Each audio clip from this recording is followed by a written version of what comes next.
Hello, fellow watchers and enjoyers. Handsome Ash, handsome Piggy here from Watching Walford. 2 haircuts and the first podcast on the new PC. Made some absolute changes this week.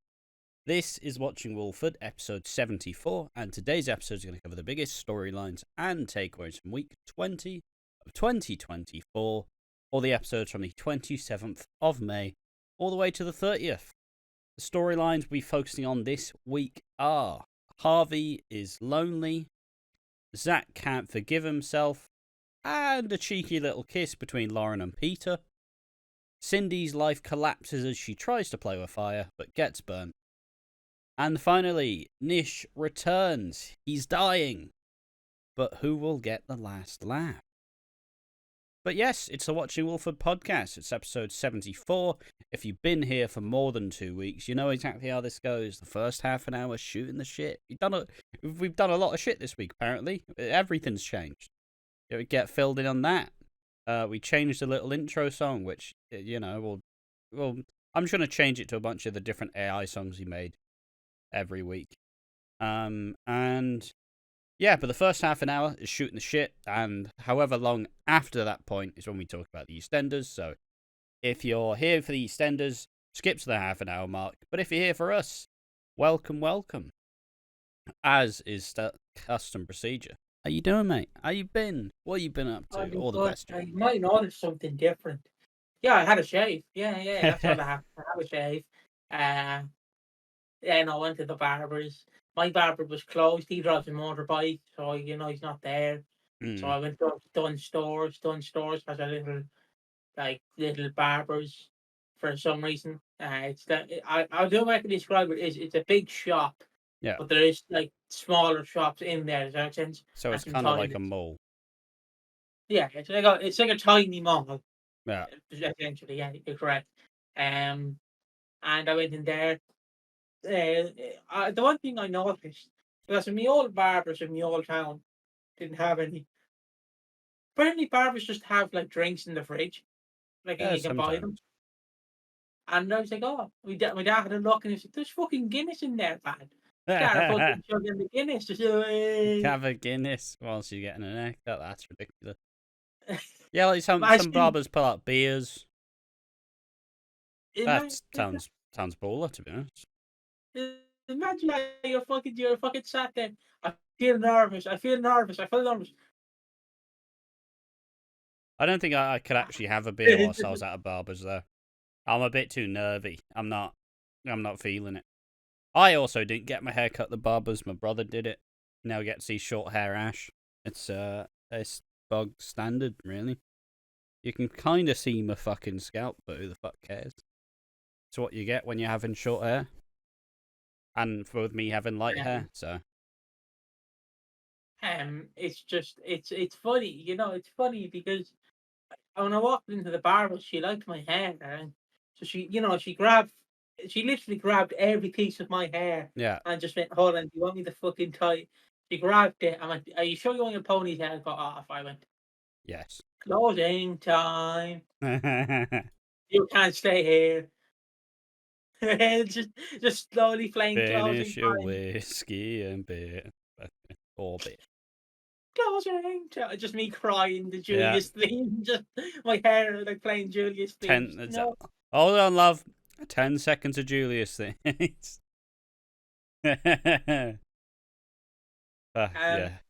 My long hair went in a cab. But yeah, I got it cut. I only wanted a tiny bit off the fringe, but you fucking I love my hair, but I fucking love how I have the celebrity fringe. Does that make sense? Yeah. Or the lesbian fringe, as it might be known as. Just give me a fade. Yeah, decent fade, fair play. Decent cut.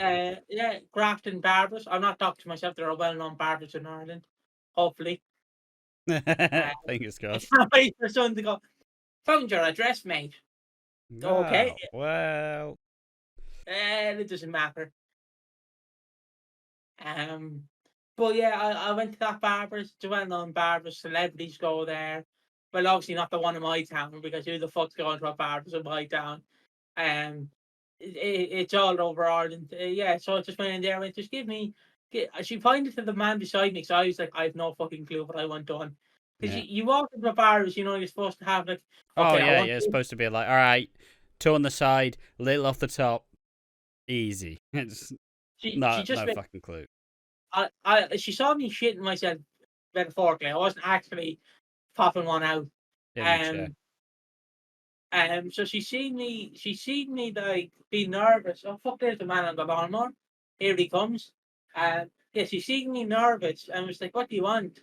And she just went, "Do you want what the guy beside you has?" The guy's just getting it for free. So I went, "Yeah, I'll get that." She did that. She went, "How much do you want off the fringe?" And I showed her. I don't mind barbers. I just prefer cutting my own hair. Like I'm just that kind of person. Yeah, I don't know why, mate. You're bad with your hands. I'm bad with my hands, but at least if I fuck up my own hair, I can't be like it's my barber's fault. Yeah, but I don't know, it's just a bold choice, I guess. Barbers aren't too bad. I usually go to barbers, but I went, fuck it. Go on. Shave me up, brother. Shave me up. Yeah, it's I mean, I'll likely get that hair again, but we do get to see the lovely little hair transformation through time. Well, I'll see you this time next year. See what my hair looks like. It goes through a weird stage where at some point it just sticks up naturally. I'm like, this is sick. It's fucking sick. This because my hair's really like. I don't mind barbers. It's just that anxious feeling you have. Oh yeah, yeah. Also, my What? dad was telling me Hmm. because in Dunstore, so like a toilet area. Yeah. So my dad obviously was waiting for me because I don't have my card with me. He has his card, so I just pay him back like next week. It's just here you go. That's how much. And so my dad went into the toilet, went to use the stall, the urinals. Yeah. This old man walks in, and my dad's obviously just having a splash. Having a piss, yeah. He's having a wee. And this man walks in and goes, Is this where we have the who has the biggest Mickey contest? My dad goes, What? Is this where we see who has the biggest Mickey? I was like, Yeah. Yeah. Go Yeah. on then. Whoa. It unleashes the most Fucking beautiful, right. majestic penis you've ever seen in your life. Whoa. Whoa. Like fucking sun rays start beaming through. There's a roof on it. Sun rays break through the. It just fucking whips out this beautiful penis. How was your The man with the bollocks. The man with the big penis. But yeah, I mean, how was your experience? Am I right for me? Fucking heads on. I fucking shot myself there. The lad going, no, it's just where we see what's the biggest Mickey. Well, imagine that. Imagine just fucking. All right, I'll show you. You show me. 1, 2, 3. well. Oh, that's the fucking turn you off. The fucking man on the lawnmower is going around here. Matt, just make sure I don't get picked up on your microphone. I like how you still decide that headphones are a fucking myth. I don't need them. Fuck headphones.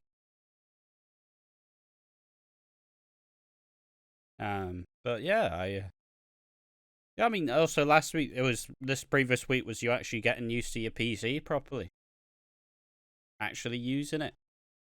Have you found that? What?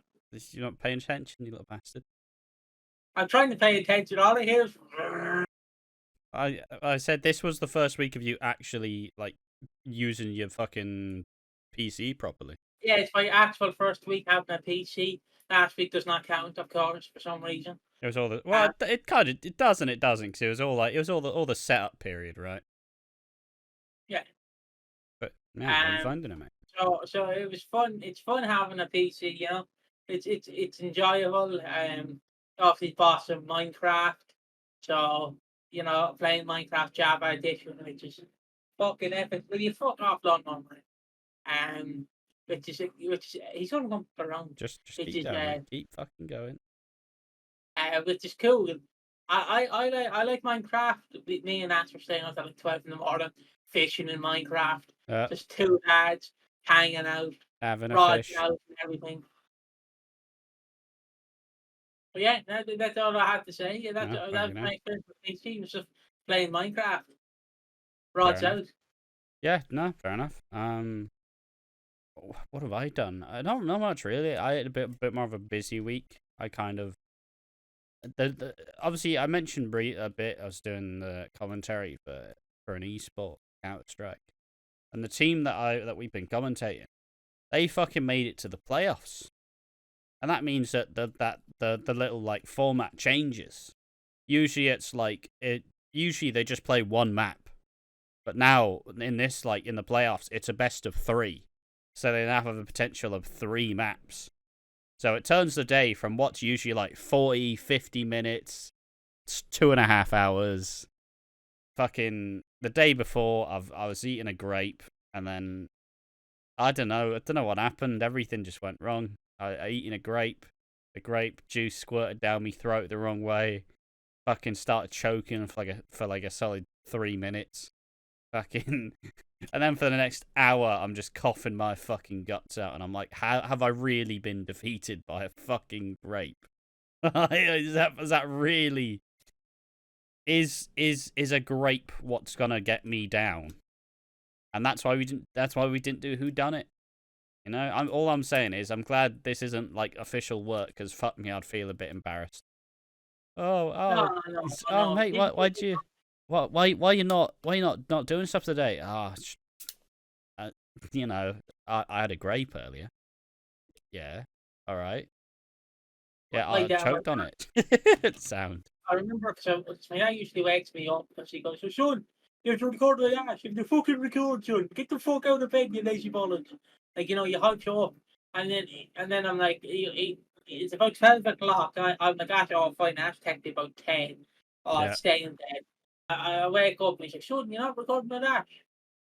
I know I got my dad. Well, I can't really say what happened. And then he goes, "No, tell me, son, it'll be fine." He choked on the grave. And my dad just started laughing. Did his brothers fucking give him the Heimlich maneuver? Now, obviously, No. with my bad hearing, I thought he said the brothers give him the gay move, and I was like, what? The what? That's just you hearing what you want to hear, isn't it, you little dirty bastard? Oh, I thought he said he started shagging him in the hole. Sorry, never said that. That's what you're hearing. But yeah, it's also there is a story I want to bring up because I'll get to you how you're doing, but there's a story I want to bring up that happened in America which I found funny. Don't worry, it's not serious. I'm not fucking going the trans issue. No, don't worry. And there was a police officer. It's always a risk. There was a police officer, and you know of course he's driving this woman who obviously has to go to jail, and she in the backseat all you hear is, "Hey, you want to fuck?" And then he goes, "Okay, I'm turning off my body cam." And he went into the back seat, fucking did his business, got locked into the car. He couldn't get out. And then the police, second police officer had to drive up to where the car is, unlock the car, and he just said, "Yeah, I'm sorry, mate. I was just checking for contraband in there. I was just checking." Fucking piece The of shit. juice was just there all of a sudden. I don't know what happened. I don't know. It's just, and he It had was to like be. it's like there was a story one time that I read where it was like this fucking weird shit where apparently a bunch of men have been using this glory hole, and they just went, "Oh, it's probably a woman, right?"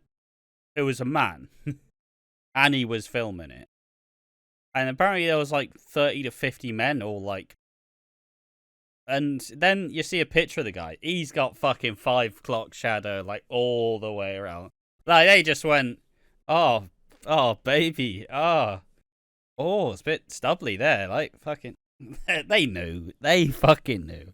Obviously, it was. I think it was like some. It was. Oh, I just dropped some. Obviously, it was a fucking crime, but it's just. It feels like one of those like toxic masculinity things. Like, it was a woman, yeah. Not gay, Jesus. Oh, well, what about the 5 o'clock shadow just tickling you? Look, some girls have a mustache, right? But the poor police officer had to resign. or he was What do you mean the fired. poor police officer? He fucking turned off his camera and had a shag in the back of a fucking Yeah. I mean, no, cab. look. He Like, he was horny. yeah, I don't care. He, He's on the job. look, any hole's a goal. Okay. He's on the job. You can't just I go, just all thought he right, started stop the wearing- job. He's not like a plumber or some shit. You know, that's it's customary and that. No, it's not. It's not. Not if you're a serious fucking. If you're a serious fucking like worker, you're not just going. Hold on, love. He should have just said he was taking a break. Probably only took about 5 minutes. Fucking hell, what have you done? I fucking need the fucking table. Fucking hell. It's like a bouncy castle. Fucking jelly on a plate. But yeah, Wobble, wobble. imagine just going all up there. I am solving the crime. The woman is resisting. She's not resisting. She's not resisting. She's not resisting. She's not resisting. I Yeah, need to stop. not fuck this poor guy. Fuck him. Yeah. He's just. Yeah. He's supposed to be upholding the fucking law. Fucking fuck's sake. Come on. Sort it out, man. Don't feel sympathy for him. No. I just find it funny how he was so embarrassed he had to resign. That's what I find funny. It was just I mean, so... then who's hiring him after that? Oh, why'd you resign? Well, I resigned in disgrace. I did have a shag in the back of a cab on the job. Did you not at least have the body cam on? Ah.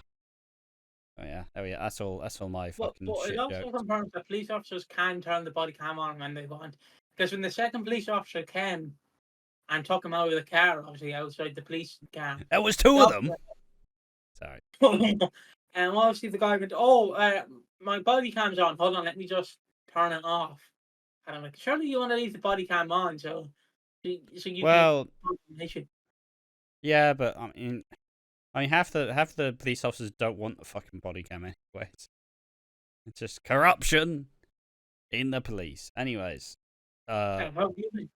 yeah, I'm alright. Notice the time discrepancy. It's not nearly as nice. Piggy gets 17 minutes. I get 13. How's that happening? Then in about 2 minutes, Piggy's gonna go. Yeah, so I was reading this thing the other day. And I'm like, I'm fucking talking here. It's my time. Me to shine. What have I even done this week? This week's it feels very hectic. It's felt like a very hectic week. I've been hitting some workouts. Been doing some of that, doing some stretching. Feeling good. I wasn't feeling good the first time. The first time I did it, because I used to be in pretty decent shape.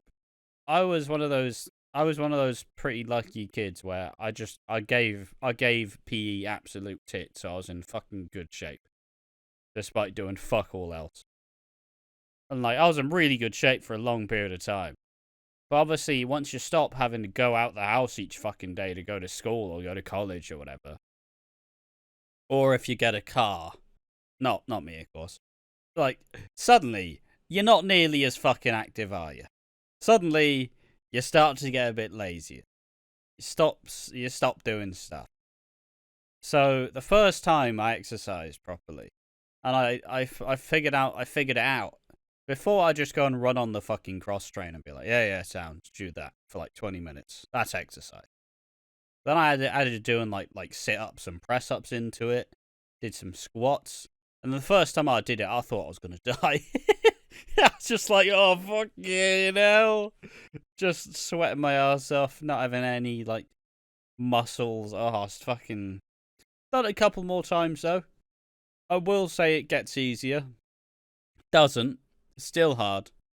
But it's been good fun. And I've also been, I don't know, it's been pretty good. It's been pretty nice. It's nice to feel like you've actually done something. Like, if you just go and, like, run for, like, 20 minutes on, like, a fucking cross-trainer, you're like, okay, that's good. I was out of breath at the time. But do I feel sore? Are my muscles aching? No. So, it was a pretty cool little fucking... It was a cool little thing to do. I had good fun. What else have I fucking done? I don't even know anymore, man. This week's just fucking absolutely clocked by. I guess I finally finished off. I finally caught up on Coronation Street after all this time. Like, I released the last episode of Rekindling the Passion and finished it in the same week and went, probably could have waited, honestly. Probably could have waited to record that video. And I'm now back to being a Coronation Street fan. It's definitely it's definitely bottom of my list of soaps that I like. Like, it is number 3. Like, Hollyoaks and EastEnders are above it. But it's been nice to get back into it properly. I've noticed that it is a bit depressing, I can't lie. You know? I can sympathise with what some of the EastEnders fans are saying about the current, like, show, because I'm like, it's just too bloody depressing, it's not funny. It's like, I get it, but also, if you watched fucking Coronation Street, you would understand that EastEnders in comparison is fucking fantastic. And then you have Coronation Street where you watch it for like a week and you're like, oh, fucking hell. Alright, so he's dying. They've been assaulted. This person's been murdered. It's like, oh, fucking hell. Can't catch a break. I did watch because we did a video about that exit or something. And I asked her about soaps about they brought up Romeo from Hollyoaks. Yes. And I looked at the fucking exit and I'm like, I don't want to say this is so stupid. Like, it's so stupid. I was reading the comments and I was like, if this is realistic, wouldn't they just go down the horse and then shoot him? Because it's like, in comparison to a car, it's hard to shoot out the tires, but a horse, you just get a fucking, double barrel shotgun and fucking blast it. If you watch any more of Hollyoaks, you'd realise that you just don't ground it in reality. It's a bit fucking stupid. It's a bit ridiculous. But, like, I don't know, I love it. It is campy and soapy as fuck, and I absolutely adore the show. Look, I love it. Oh, excuse me. It's very funny fucking... It's a very ridiculous exit. But to me, I'm like, this is a really smart exit because, Romeo, he's a really vain, but he's a fucking idiot. He's an absolute himbo. So to him, this is his true ending, and he's fucking Romeo and Juliet playing from Taylor Swift. He's on a fucking white horse. Fucking, just stupid. It's probably the best exit. I know when we're doing the half, I know when we're doing the year of soaps, and I have to vote for the best exit. He's definitely on that list.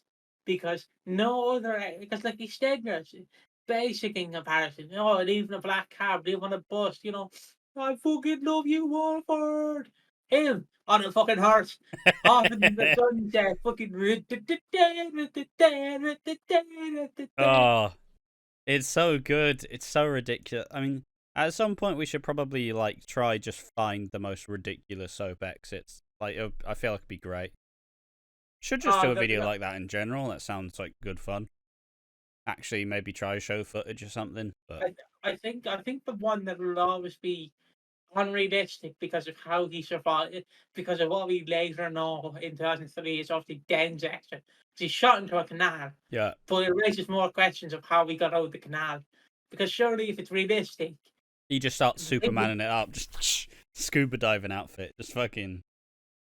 I'm having a swim. Fuck off. But you know what I mean? If it's realistic, surely the hitman would wait until he gets out of the canal and then fucking reshoot him, and obviously bring the head. But again, you can't look at soaps in realism because I don't know why you keep throwing around the word realism. Right, come on, man. Like it's a fictional show grounded in reality. Yeah, that's what I'm trying to get across. It's supposed to be realistic in a sense. But also, it's a fucking soap, and obviously you're not going to get the boring shit like, bloody hell, I've got to do me taxes. Fucking hell. Like, obviously that's just not fucking happening, is it? I'm trying to get across. Like, obviously I'm not... Like, obviously it's not supposed to be realistic. Well, it is supposed to be realistic to a sense. But it is funny when you look. It's realistic when they want it to be. Yeah. Like, all right, we're doing a social issue. Okay, this is going to be realistic. because the thing you have to make is funny. Like, obviously, there is ones where you just look at it and laugh. Yeah. Like, obviously, there's. I don't know if Pauline's is a funny one, but I find it funny because she just dies with a Christmas tree. Yeah, it Near just Christmas tree. collapses in the middle of the square next to Arthur's bench. No, not the bench. Please don't take a shit on it. Please. Classic. Oh yeah, continue. I interrupted you about Romeo. Yeah, again. Nah, it's a decent little tangent. It's the perfect one for it. So there's one thing that was good fun. One thing I did enjoy, and it didn't get too much attention, which I'm slightly sad about, is that we released the first video of the AI songs, which to me was probably one of the most fun hours we've spent like recording in general. Like, it's fucking great time.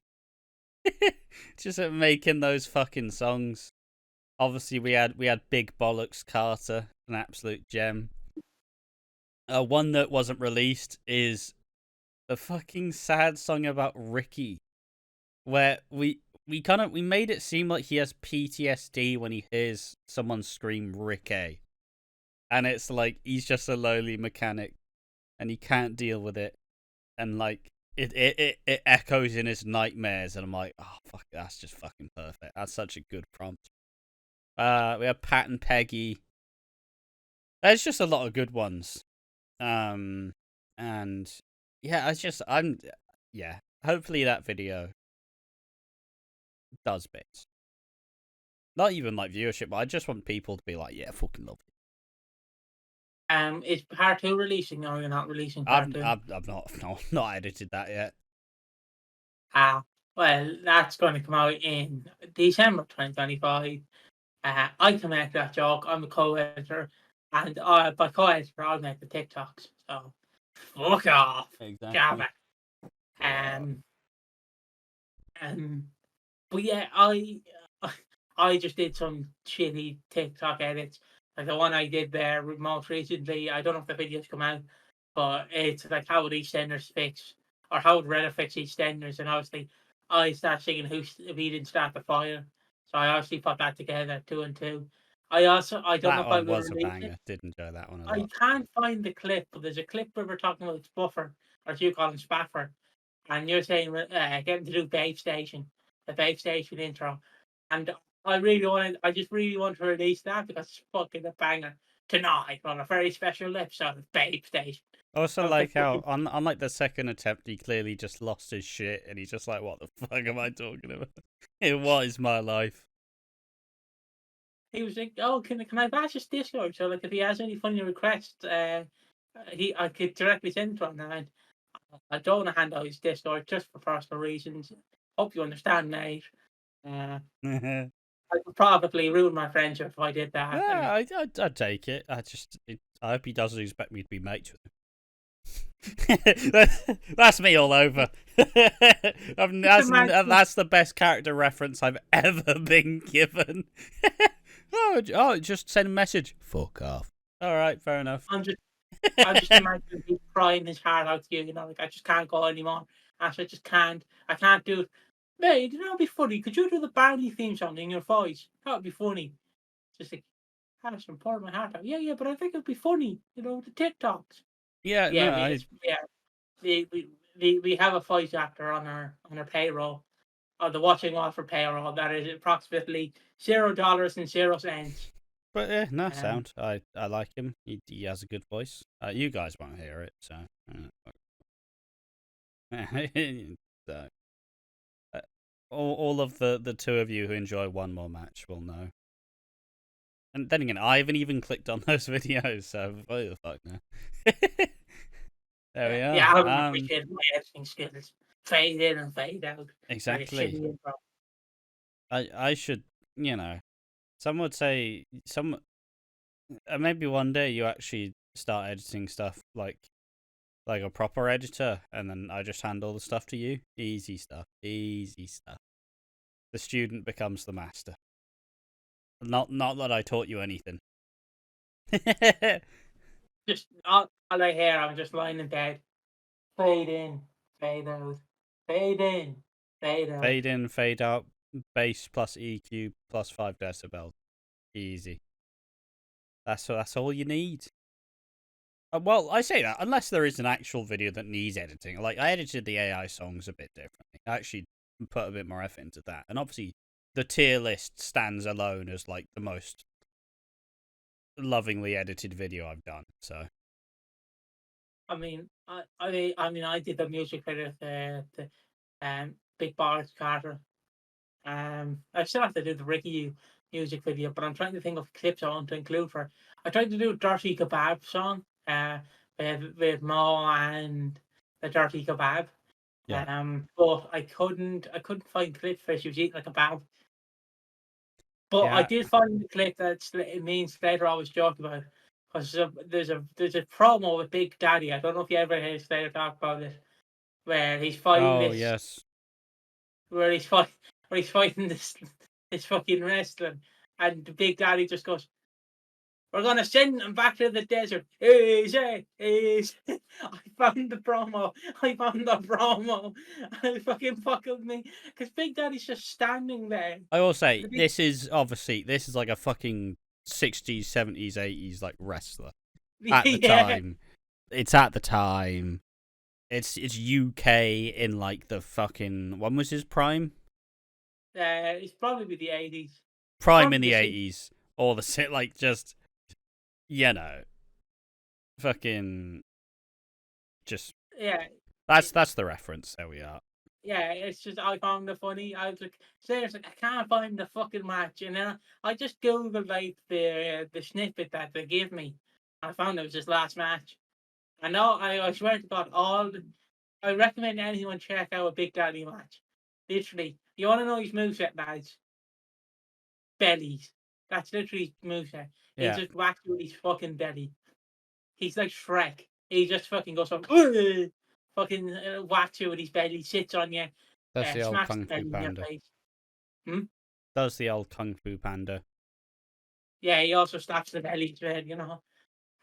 Just, I recommend checking out. If you never watch wrestling, just check out a Big Daddy match. It's so stupid. And because then you have the obviously you have the British guy who's probably like the British guy who's like, on an upcoming episode of wrestling we have this match. Big Daddy coming to the ring. Big Daddy gonna swear up to this man, and it's Yeah, I'm not gonna watch. I'd rather not watch paint dry, personally. It's got a better thing to do with my fucking time. But hey, we've hit the mark. It's 32 minutes in. I still had about 3 minutes to talk about myself, as Piggy interrupted in Piggy fashion. But it's to be expected. If I had more, I'd actually fucking talk about it. So it's all good. It's all still mates. He's got a gun. He's got a gun. He's got a gun to my head. Help! Help! But yeah, let's just recap the storylines. First one is Harvey is lonely. Next one is Zach can't forgive himself, and Lauren and Peter kiss.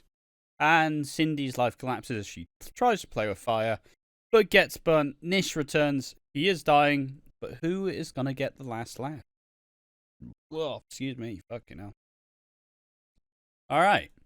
So first up, Harvey is lonely. This is a fucking minute little section. Harvey's lonely. Explains itself. Jean, he can't just spend all this time with Jean. And, you know, it's an interesting little take. He's an older man. Mitch and fucking Rocky just left. That's his mates. And look, most blokes, in these sorts of scenarios, I imagine when you're 50 or so, however fucking old Harvey is, I feel like Harvey's that kind of guy who has had the same mates for the last 40 years.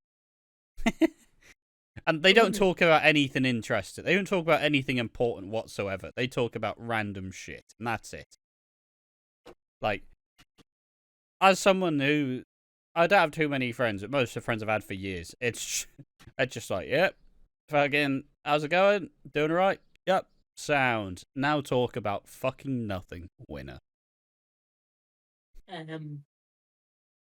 Obviously, I just love Harvey is a loner. He's a confirmed loser. I Well, love him. he's not a loner. He's alone. I'd describe myself as a loner. Harvey doesn't like being alone. I do love, right? The one thing that pisses me off, right, is cats like get yourself a mate, Alfie. He gets himself a mate who's a female, and like Tottenham, I believe, isn't it Tottenham? It's the Spurs. Tottenham fan, yeah, Spurs, yeah. And obviously they talk about their dream football team. I like how the only way the only way they could talk about Tottenham being good was like fucking decades ago, because they've not won a trophy in fucking years. Like, fucking, it's kind of ridiculous how fucking perennial, like, trophyless, perennially trophyless Tottenham have been for such a long period of time. Yeah, love Tottenham. Remember when they won a trophy in 91? Pain. But I love how like he gets a mate, and then catch like, oh gee, look at this, Gene. Yeah, Gene. but yeah, he can't find anyone to spend time with. He feels pushed out with it, and he kind of gets a bit mocked by Elaine and Kat, who they're basically having a who can be the most loud possible. Where it's like, let's have some drinks, ha ha ha, and like Kat's cackling, Elaine's doing the fake laugh. He's constantly feeling lonely, and like I said, it's an interesting take on an older man who's lost his friends. Could this be the possible depression storyline that someone's been wanting for Felix for a long time? He's lost most of the people close to him. All he has is Jean, and just because they're together doesn't mean they have a lot of things in common. Like that's a simple thing about that. Then he continues. He meets this Spurs fan. She's called Maya, who he clicks with. They bond over Tottenham, shit team. And she brings an old like football album around. And honestly, Harvey's just happy that someone's interested in him. Like I feel like Harvey would talk to like the fucking postman just to feel something. Harvey would sit on his own hand and then hold it so he could feel something. It's like someone else's hands holding me. But he is alone, and it's fair. Like, I understand why he's feeling a bit put out, and he doesn't want to like constantly be like, Gina, I'm all alone, be with me, because that'll fucking wear your relationship down as well. So can I? Because no one cares about this storyline. Can I give a spoiler for next week, please? Okay. I just want to bring it up. Hold on, let me just finish up the tiny little bit. Kat gets annoyed seeing Harvey with Maya and phones Jean around, and Jean's like, what? He's having a mate. I told him he needed mates. Like, fucking, come on. And they toast, and Harvey and Maya toast each other and plan to do it again, as you were saying. So obviously next week he loses the phone number. Mm-hmm. So he for what I read, he goes to Tommy and goes, oh, mate, you couldn't help an old man out, Track her down.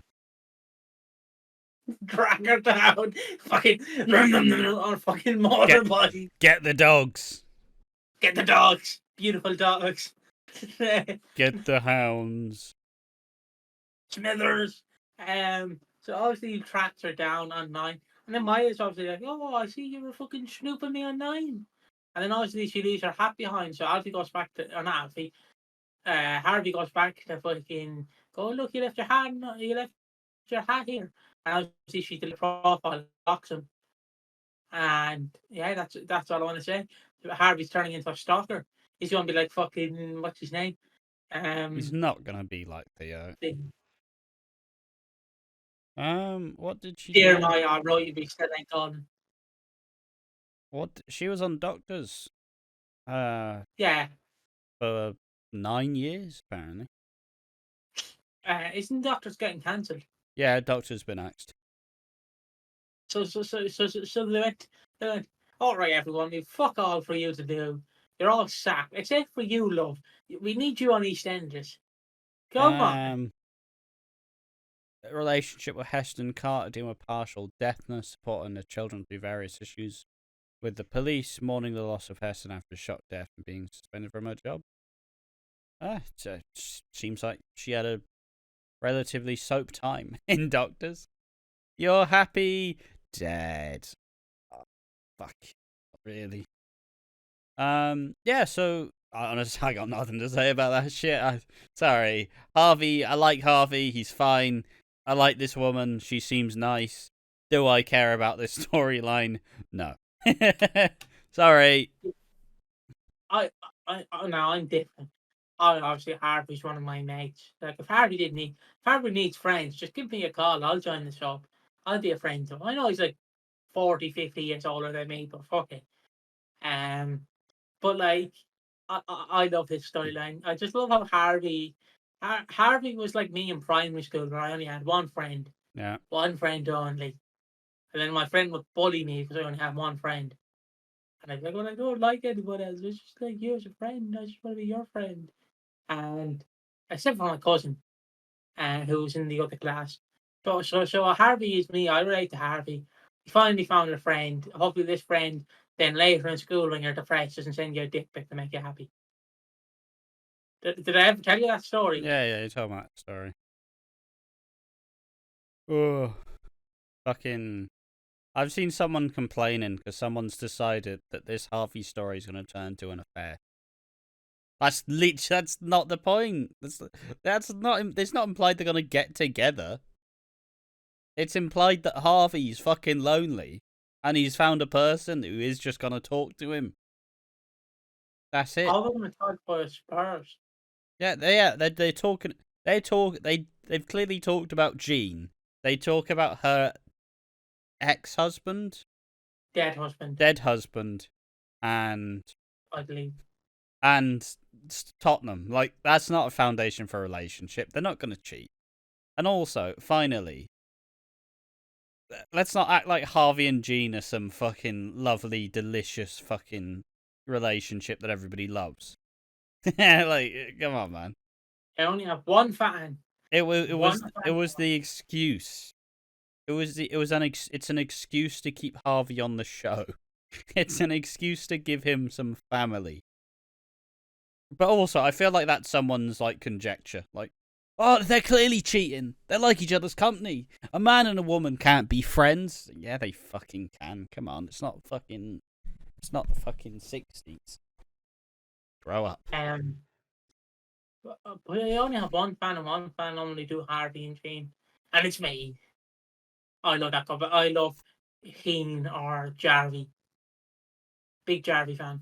Big Jarvie. All right, let's move on now to the next storyline. That is Zach can't forgive himself, and Lauren and Peter kiss, which is the expected element. It was a matter of time. He's upset right now. Why? He's upset because he wanted Peter for himself. Fair enough. Do you not check the Discord? I was busy. I was working. Oh, sorry. You could have checked when you got off work. Bloody English. That's a reference. But yeah, fair enough. I thought you were going to elaborate. That's fine. Yeah, he took a photo with Peter. Nice. Whatever his real name is. Thomas Lord or something. Love it. Yeah, Thomas Law, yeah. All right, so Zach, he's having a bit of a struggle. He's having a wobble. He's been eating garbage and he's boozing. Say that, he's eating garbage, but he's still got fucking like rippling abs, and it's like, fuck off, all right? Stop it. Don't act like you're eating this food. Fuck off. Stop it. Stop rubbing our noses in it. Oh, man, can I just say very quickly?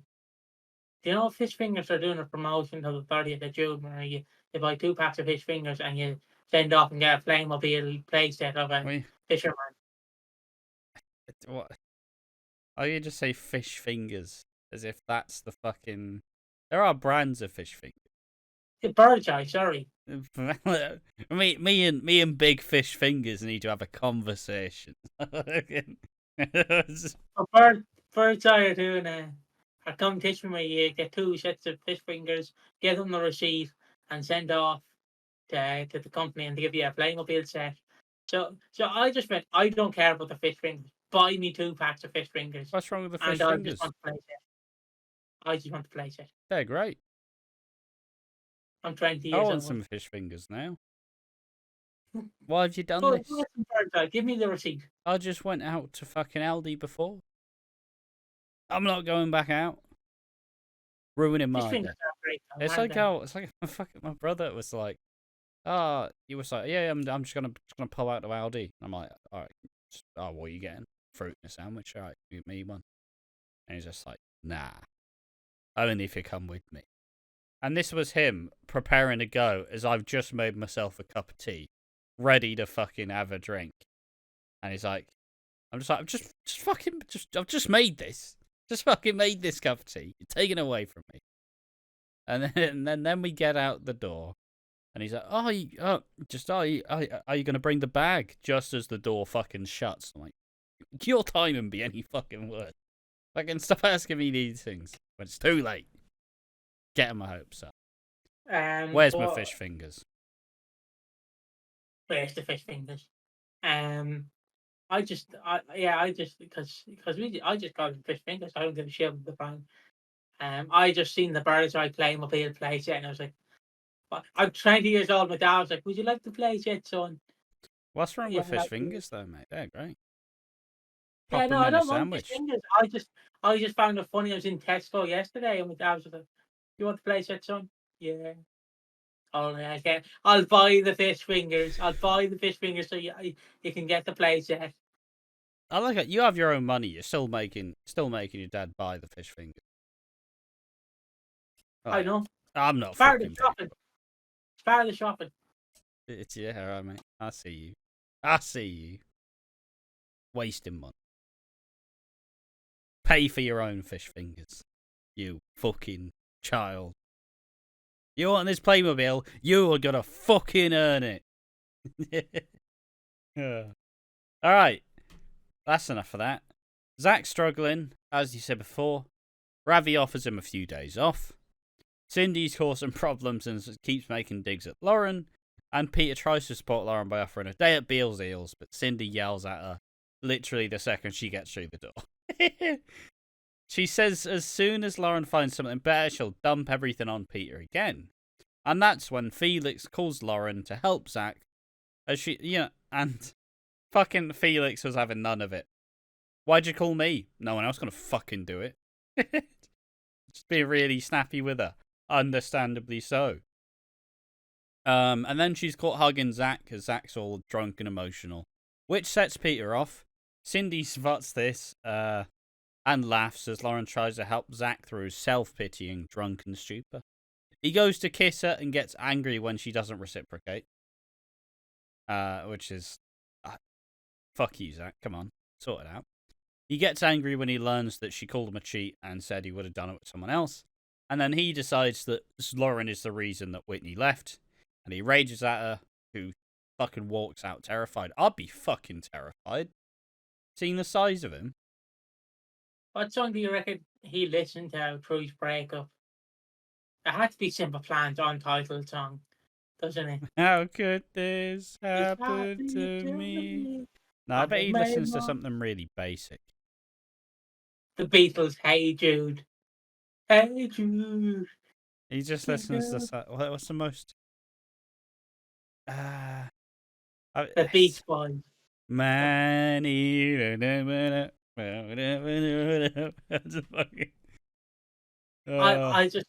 like to imagine he listens to obviously that Chumbawamba song everyone knows. Happiness is just a chant away. Harry Roberts, Harry Roberts, Robert Roberts, Harry Roberts. I keep fucking stop it. You've had your fun. Now put the fish fingers back in the box. Peter comforts Lauren and listens to what happened with Zach. He tries to help calm her down, offers to make her a cup of tea, but soon storms off to find Zach. Stands up to him, and Zach's an absolute wreck. He tells Zach to stay away, and Zach continues to self-pity, wondering what's happened to him. He can't even keep his temper in check. Peter and Lauren talk through him confronting Zach, and they have a cozy little moment where Peter pledges to always defend and protect her. And at this point, I think everybody goes, they're getting back together. 40th anniversary wedding. They're getting back together. Max returns. Please. Cindy and Peter argue about Lauren, and she keeps fucking probing in, trying to play the helicopter parent. He threatens to move out, which is hilarious. He's 30 years old. Oh, Mum, I'll fucking move out. Peter, you're not 14, mate. Like, you're 30 years old. It's not that fucking big of a step. I say that as someone who still lives in the family home at the age of 24. But I'm not 30 yet, so fuck up. I mean, I respect it, though. It's expensive, man. There's no point in moving out. Fuck it. You want to be in debt for the fucking foreseeable. It is funny, though. It is funny. It is. It literally is. I fucking hate your mom. Won't let me do anything in this household, Mom. You fucking won't let me do anything. I fucking hate your mom. That's throwing a plate at what you know what every child does when they get angry. They run up. They don't slam the door. They close the door properly, and then they start banging on the door. I just enjoy the fucking. I just enjoy the like angry kid strength where it's like it's just fucking. It's really pathetic, fucking, because they don't actually want to hurt anyone. So it's just like, yeah, I'll get you. Fucking, yeah, it's great. It's fucking great. Love it. Oh, I wish I did where she stumbled through the room, started doing my child just go,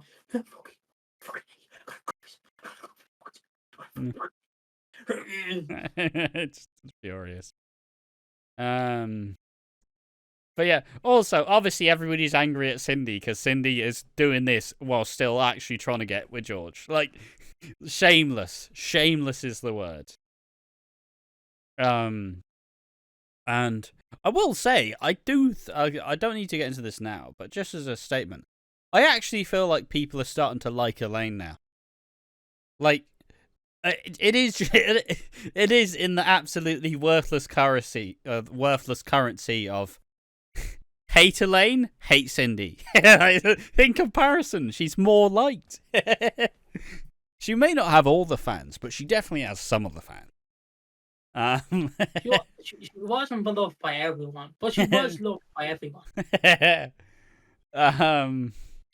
And yeah, Zach apologizes for Lauren, upsetting Lauren, and understanding how bad it went. He takes responsibility for his actions and understands he's lost everything. Lauren's like, look, mate, you got to forgive yourself. But he feels like it's kind of like a self-fulfilling prophecy, where it's like, I'll just do it again, why not? Just who I am.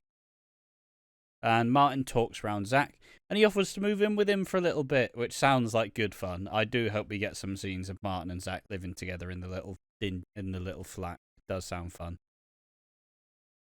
Into Zach's flat? Yeah. Oh, I thought it was Zach was moving into Martin and Sharon's house. I mean, it is. I mean, he probably will at some point. Like, that's where he was living before. And finally, Peter and Lauren are having another little cozy moment, and they're like, it's nice to be a family again. And I don't remember the specific lining, but Peter essentially goes, I love you, I always have. And they have a cheeky little smooch. Big big kiss. Should have been Abby. No, look, I'll take it, alright? I'm glad that they're actually moving. Like, I'm glad that they're moving towards the direction that they actually want to, right? Like, clearly Lauren and Peter were gonna get back together at some point. So I'm glad they're actually putting the pieces together now. And yeah, I wonder how Penny will get along with this. I wonder how Penny will be like. I don't know, maybe she gets with Zach? I don't fucking know. Don't fucking matter anymore, who the fuck cares? She gets with Matt. What, her uncle? Look, keep it in the family, brother. I don't know what they teach you in Ireland, but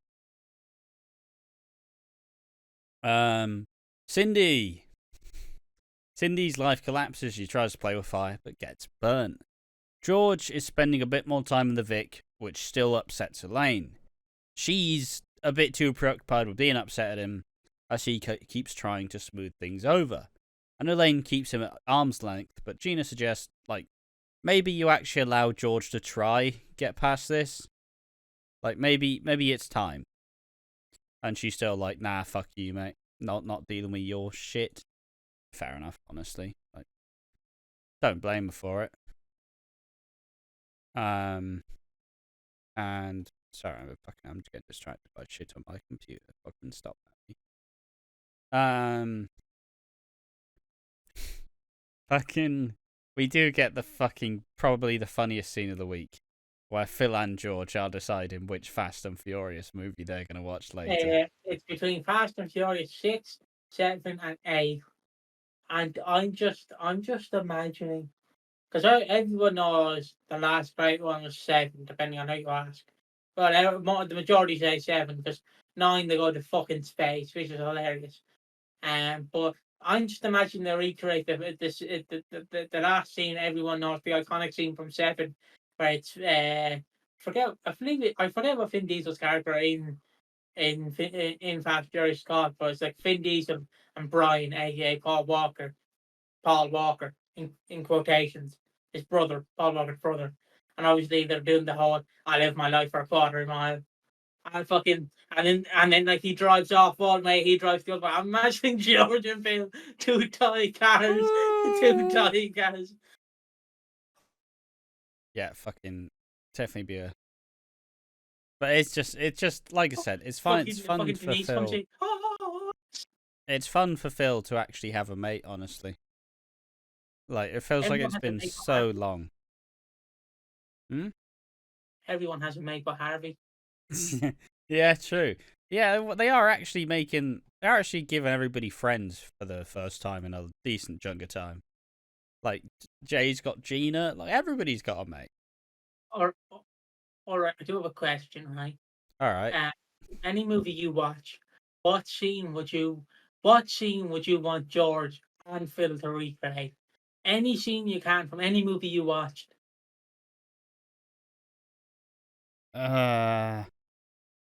Yeah, but I can't just make it a movie I've just watched. Fucking. Can you think of a movie in general? I mean, I can definitely think of a movie. It has to be something ridiculously Fight Club. Fight Club. Just Phil is Matt Damon. Is it Matt Damon in Fight Club? Yeah. And what? The one's George Brad Pitt. George. Wait, no, not Matt Damon. Brad Pitt. Fucking Brad Pitt and fucking Edward Norton. There we are. George is Edward Norton. Phil is Brad Pitt. I want them to recreate the ending scene that everyone knows, where they're holding hands and the building's collapsing and it goes, ooh, dum-dum. Where is my mind? Where is my mind? Holding hands. I'd love to see them do. Feet on the air, the head on the ground. So, how was your life? You met me at a crazy time and place, if something like that. Buildings collapsing. I need to rewatch Fight Club, to be honest. Fight Club's brilliant. I haven't seen it in years. Do you know Snatch? Bits. The Guy Ritchie. The film where Brad Pitt's I can't say that word, where he's a travelling community member and he's boxing. I could love that, but it's instead of Brad Pitt playing, it's George. It's fucking Colin Salmon as George, and Phil is Jason Statham, and Grant's the other one with Jason Statham. We keep Frank Butcher in as the head horse, but still, I fucking love it.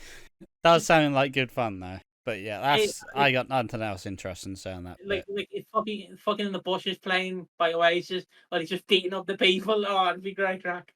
Another great one I have would be Star Wars. You're not my father. Yes, I am. No, not happening. Or just Step Brothers alternatively would be quite funny. Did you touch my fucking drum set? Yeah, the classic. But yeah, moving swiftly on. George feels excited because Elaine's like, let's talk. And then when he gets there, it's like, you're going behind the pub. You're working tonight. I'm going out. So he feels a little bit hard done by. And Phil checks on him, and it seems that he's been left a hen do. And Elaine, the Night Sisters, and the Slaters are all having a good old cackle. Cindy arrives as the girls talk her down and send her straight into George's arms, who, Cindy, offers to help George behind the bar. The girls have a nice little moment with Elaine, and she says, then they say, we're happy it's not over with George. And Elaine's like, yeah, it's not. She has... For Elaine being a very loud character, it was a very nice, quiet moment. She's like, it's not. Just... I loved where Cindy's trying to get into the knickers of George, and she's like, oh, you remember that time in Marbella in 2006 where we had a power couple, we fed all the family members and shit, and I'm like, Cindy, I do not care. Don't know why you're saying it like that was just one time at band camp. Just fucking straight into that. Classic. Probably hasn't aged well, but absolute certified hood classic. But yeah, they fucking Elaine returns as Cindy's like, she's not grinding on George, but she's kind of like moving into him, like kind of like elbowing him a little bit. Heavy flirting going on. And Elaine sees this and she's just kind of like, what the fuck? And you have George fucking stood there like a fucking idiot. Just, oh, this looks bad. Yeah, fucking course it does, you melt. Your fucking missus has just come back and you're flirting with your ex-wife who's behind her bar. Fucking course she's upset, you fucking ball bag. Come on, George, you're not this fucking slow. You're taking a lot of blows to the head, but you're not a fucking idiot. It's once again, I always joke that sometimes some people just take the path of least resistance. George is walking on the fucking hot coals, just like, this is fine. Ugh. Why does it hurt? Because you fucking keep doing it, for fuck's sake. Stop it. Ugh. And then we get more of this, though, as fucking... He's once again trapped between the two women, and they both occupy a different spot in his brain. Where you look at Cindy, it's the mother of your kids, and it's the woman you used to love, and then you look at Elaine, who you do love, and is with you now, and she probably helps him. I don't know if she helps him feel younger or just helps him just feel a bit more together, brings a bit of joy and energy to his life. Where he's just trapped between the past and the future, right? And yeah, George and Elaine discuss the misunderstandings. Like, yeah, when you said come over, I thought we were going to talk, and then she's like, why? She's essentially like, why the fuck would you have? Why did you let Cindy go behind my bar? For fuck's sake! Like, that's a special thing. That's my place. But they don't really want to understand each other. They're both just hurting a little bit. And Elaine lashes out by saying, if Cindy had said that she wanted him, Elaine would have walked away. And it's like, oof, that'll hurt. And then Elaine continues and rings Ian on Cindy's phone and finally reveals the truth that Cindy kissed George. And back with Cindy, he plays it silent and coy, not letting her know the truth. George then fills in Cindy, lets her know that Ian knows about the kiss. And she finally gets him to talk about it. And Ian's surprisingly reasonable. And it's actually quite sad when it actually comes down to it. Because he talks to Kathy.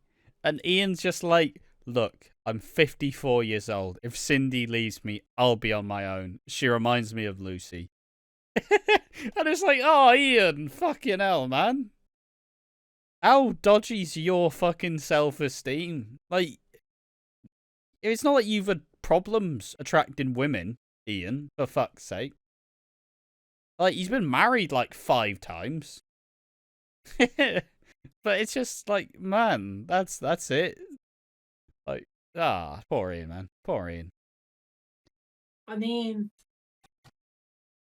No, I get it. He's not wrong. He's definitely not wrong. But Cindy, you can fuck off. We all want one love back, and that's the love of his life. The murderer of Lucy B. herself, Jane. Ooh. Nice little brother. it's just fucking. Also, I won't get to bring it up anywhere else, but can I just say, did you laugh at the scene where Jean's like, the kids are saying I've got the riz? Have no idea what that means. No. Oh, I loved it. Didn't enjoy it. But yeah, it's just fucking. It's just the standard. And then in textbook Cindy fashion, she's like, Ian doesn't even care. And so, that means that Cindy's got the wandering eye again. It's gonna happen. And I'll get through it, and then we can actually talk about what people are saying about this. He makes Kathy swear to not say anything, and Kathy agrees. And then this scene is my favorite. It's probably one of my favorite scenes of the year so far, because Kathy marches down the street at Cindy, goes, once a slapper, always a slapper, smash! It's fucking gold. And then she just says, yeah, well, you should know it. Drop a gold digging. Yeah, you can expect what she's saying, and then just fucks off. I love this scene so much. It was so good. This was the catharsis. This is what everybody wants who's sick of the fucking George, Cindy, Elaine love triangle. This is what we all needed. Just seeing Cindy get fucking slapped. It's gold. Love this. What do you think of it? What did I think of it?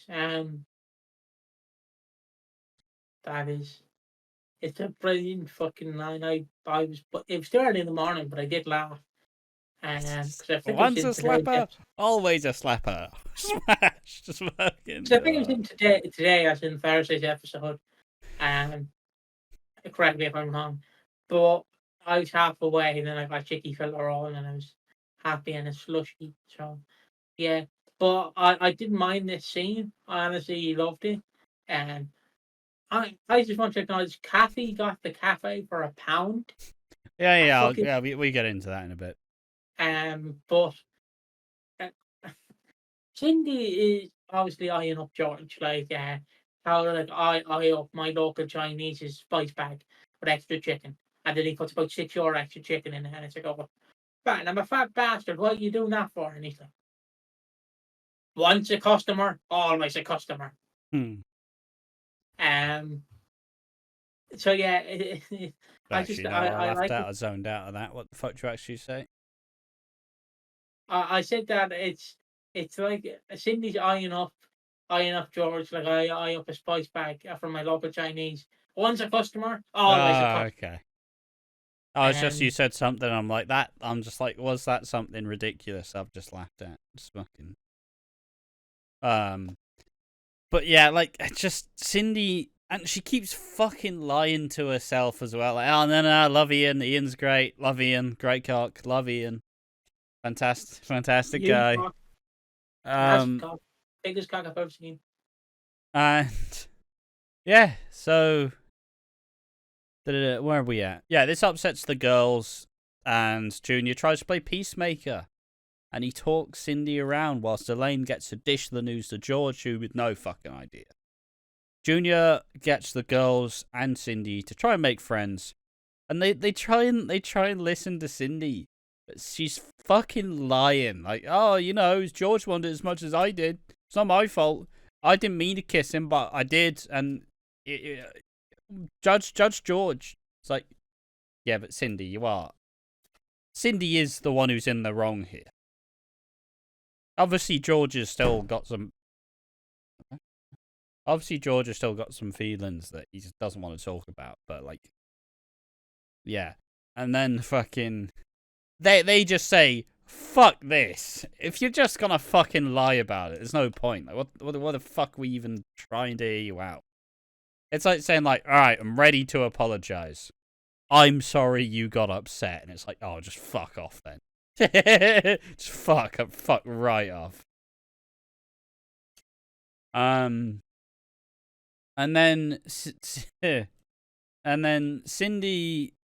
thanks Junior for believing in her. And from this conversation alone, Junior and Cindy are having an affair. I'm not saying it's happening, but it's Cindy.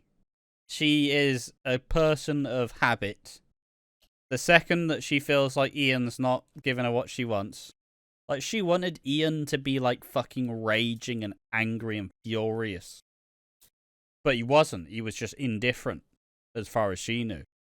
So all I'm saying is, I'm very much seeing a Junior and Cindy affair. What do you reckon?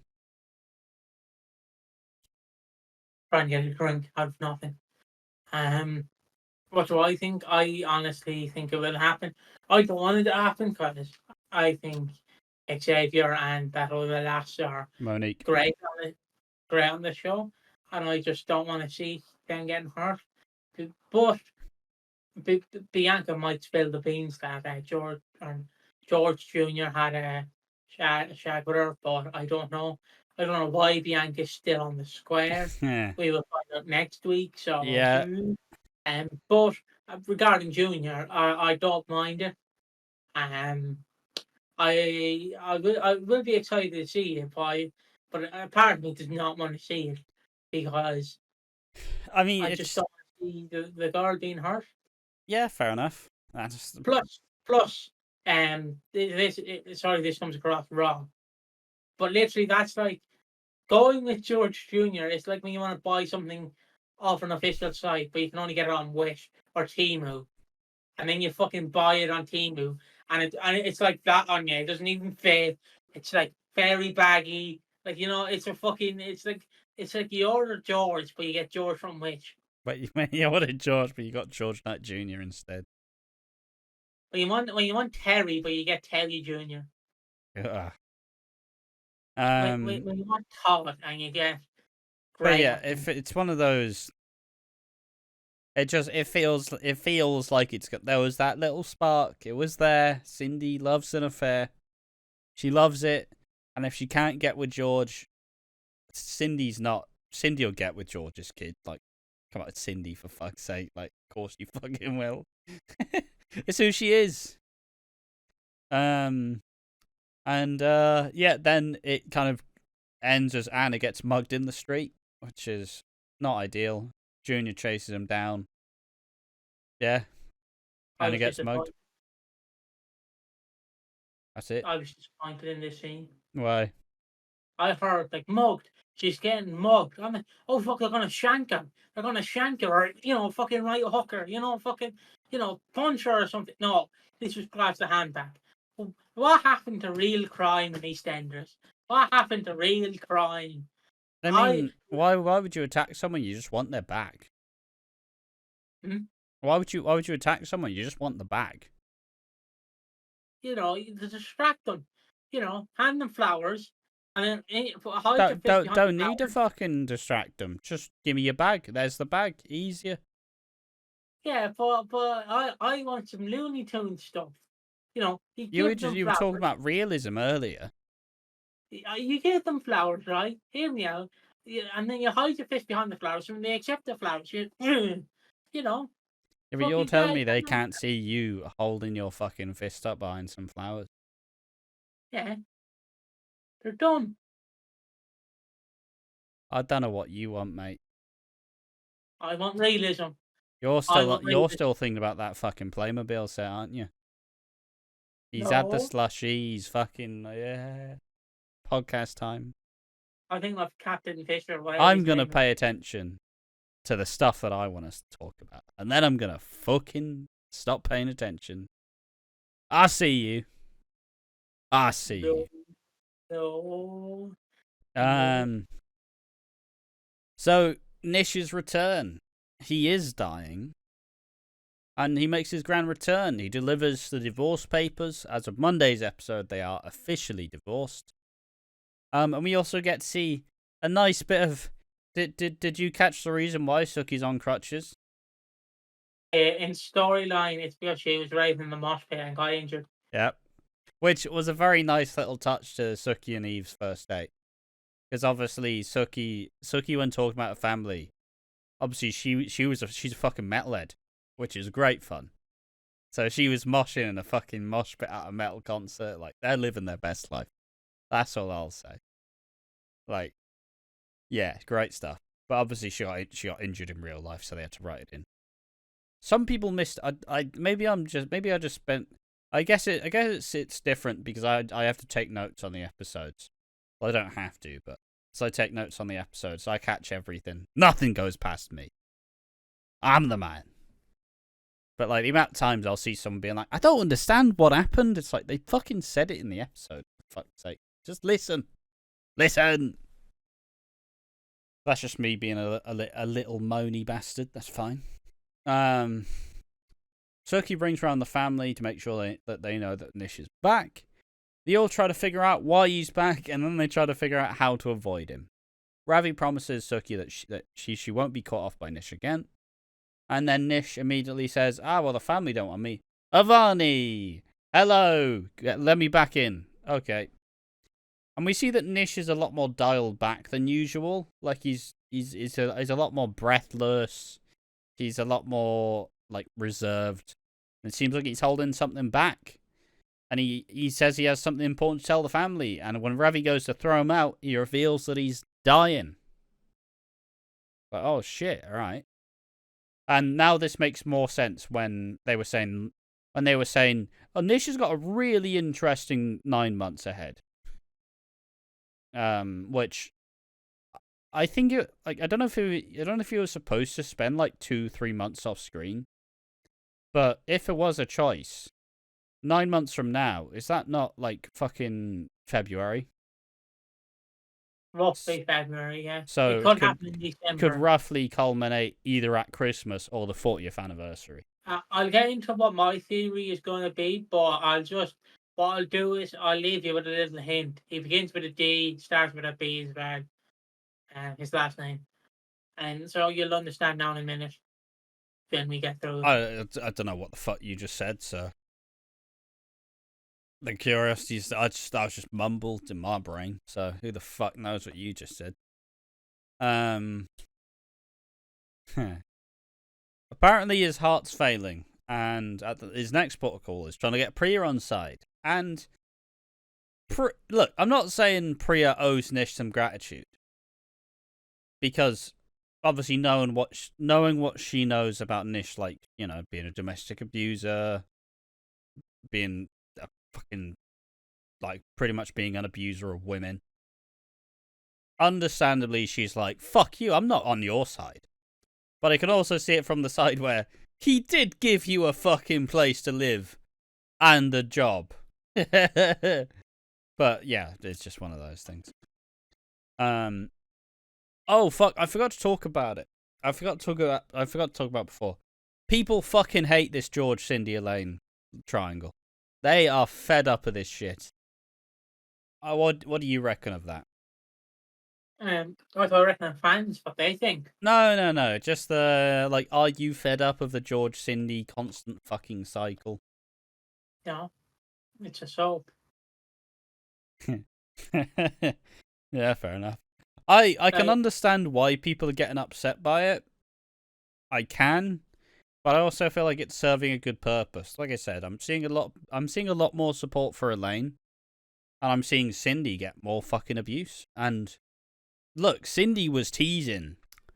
Yeah, maybe Cindy, we start to see a bit more of the not so nice parts of Cindy soon. She was teasing that it's gonna get a bit darker. So, like I said, like I'm just saying, if you listen to the fans complain, maybe you're in the wrong boat. I'm just saying, Ash, like, there's a difference why I come on here happy and jolly. I don't listen to the fucking fans, except for Gilby in the Discord. Shout out Gilby P. Up the Queen Sharon. But like, fuck the Queen, by the way, and fuck the Tories. Fuck Queen Sharon.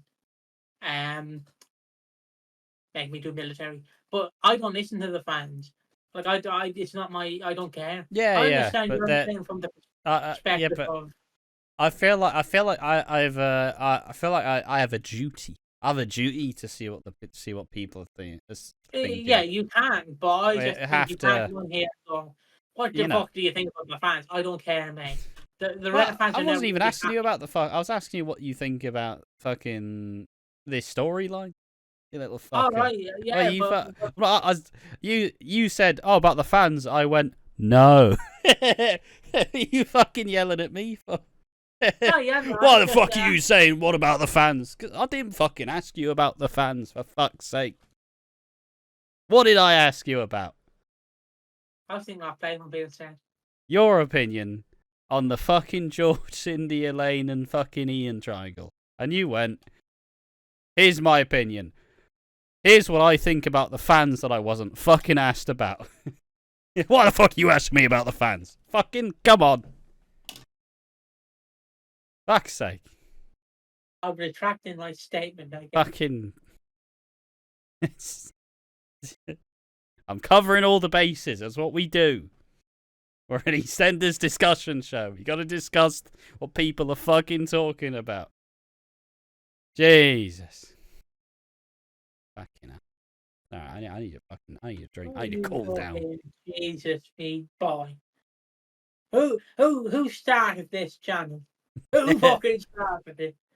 Me. Was it you or Sid? No, it wasn't. It was me. It was me. It wouldn't be here if it wasn't for me. You edited the video, sure, but who showed up and supported you through the dark times? Who sat here on the podcast saying nothing and thinking about Playmobil? It wasn't fucking me. Fucking waking up late for the Reddit. Fuck saying nothing. Yeah, it's all coming out now. It's all jokes. It's all jokes. Think we hate you, but we don't. We just do this as a bit. It's all jokes. I need to bring my microphone because I want to do this. I just can't wait till we go off air. Ash puts his hand on the microphone and goes, don't fucking make fun of me. That's definitely not happening. Oh, I'm still recording. Hello. That video is getting released somewhere else. Yeah, no, like I said, it's the funny thing. All right, it's we do this all the time. It's also a good way, even if there is like a slight bit of like annoyance, it just goes out and it's done. We're back to fucking. I love the idea of you just hand over the microphone that they're going. Don't you fucking bring that up. Fuck up. What? Shut the fuck up. You know who makes this channel, Piggy? You know who makes this channel successful? You wouldn't be anywhere without me. I am the king. I am the fucking king. Oh, you wouldn't be here fucking... without me. Remember who you fucking are. Oh, you little bitch. That's fucking. That's got to be peaking the microphone. Fucking hell. Sorry for your ears, everyone. You just heard that. Fucking. You know, two hands away from the mouth. 2 hands away. Not in the fucking throat. But yeah, it just happens. Fuck. It's just fuck you. Why are you asking me about the fans? I'm not. Yeah, you fucking asked me about the fans. I'm fucking not, mate. You started talking about the fans. Your problem. Fuck you. Point being, roundabout way, it's our podcast, do what we want. I'm not tired of the Cindy, Elaine, George love triangle. I am enjoying it, and it's been good fun. And it's been a good way to make people like Elaine and dislike Cindy, which I think is the current intended purpose. It's just how for some reason people think that soap characters change.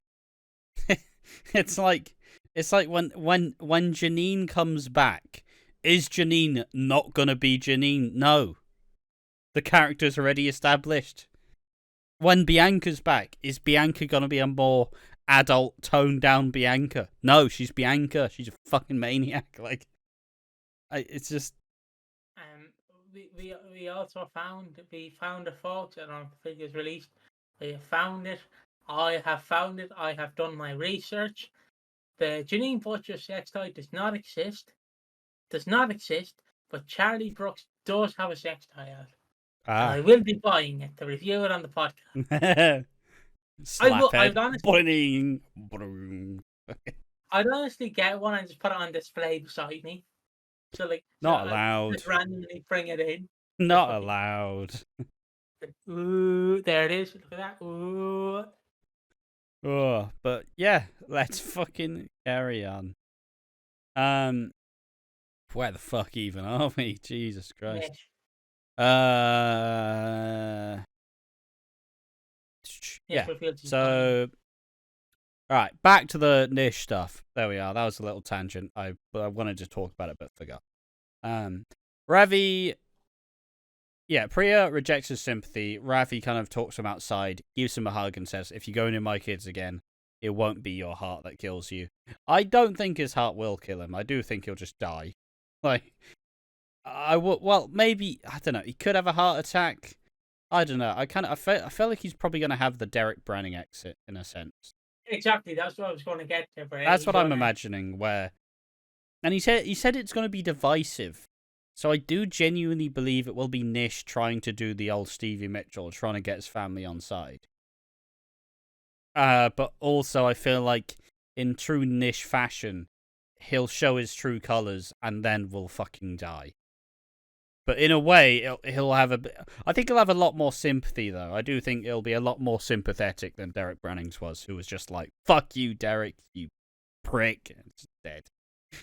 Just dead. Yeah, so, and then in the cafe, he actually asks Bernie how she's been doing since Keanu, and she's actually like, "What the fuck, Nish? Hello, what the fuck? You're asking me how I'm doing? What the fuck?" And she reminds him that family means everything. He then goes to Nugget, and he's manipulating him. "Oh, Nugget, I think I should call you your name. You are an adult now. Devinder. You're an adult. I think it's time you make your own decisions, like saying that I'm okay." How about that? It's just like, "Piggy, you're an adult now. Get me an ice cream." Like, what? Just fucking, what are you confused about? Oh, you tell me to get you a fucking ice cream. Unless you get me one. Just goes down separately. "All right, I've got you an ice cream. Get the fuck down those fucking stairs." Outraged. And then obviously when Ravi sees Nish talking to Nugget, he gets angry. Ravi pushes Nish to the ground, but he collapses in pain, clutching at his heart. As Suki and Eve are talking about Eve's birthday, she gets a call, and it turns out Nish is actually hurt. He's actually dying, and he needs a transplant. But essentially, the chances are pretty slim that he does get a transplant. So there's a high percentage that he doesn't make it out of this year alive. I've seen people frantically trying to figure out why Nugget. I'm trying to figure out how Nish would stay alive, and some people are starting to think that maybe with the steroid abuse that Nugget's gonna do, maybe he dies and his heart is the donor. But why would you do that? You're killing two birds with one stone. That makes no sense.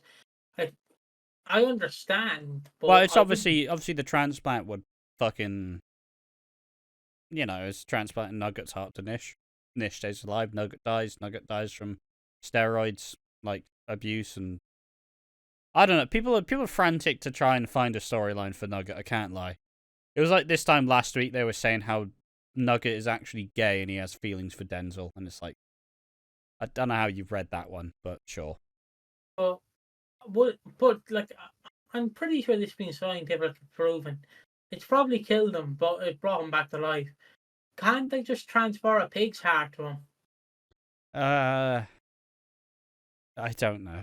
I don't think it works Because like isn't that. that a story where like some guy was dying? It has happened, but it was like a very rare instance. All right, so I was like, yeah, it's not like they're casually slotting in pigs' hearts. like putting in a new save slot in your game, just like it's not like replacing the SD card on a Switch where it's just like whoop. It's just like fucking yeah. Fucking. But like I like it, but I don't think so. I think we're gonna see Nish's dark side. he's going to get more and more desperate to get his family on hand. I would even say he threatens the children. I would love a scene. I think it's just, yeah, no, I do. You'll definitely, he'll get very far, but I think he'll slip up at the final hurdle. Like, he'll have everything he possibly wanted, and then at the last fucking instance, he snaps and he gets a bit too complacent and fucking, he's back out on his arse again.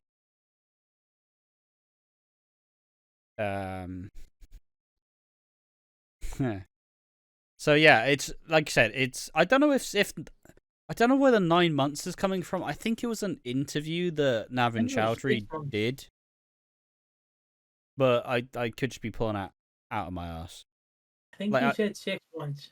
Oh really? The next 6 months of the character is going to be relevant. Oh, great, because it hasn't been written yet. It hasn't been shown or written yet. Or something like that.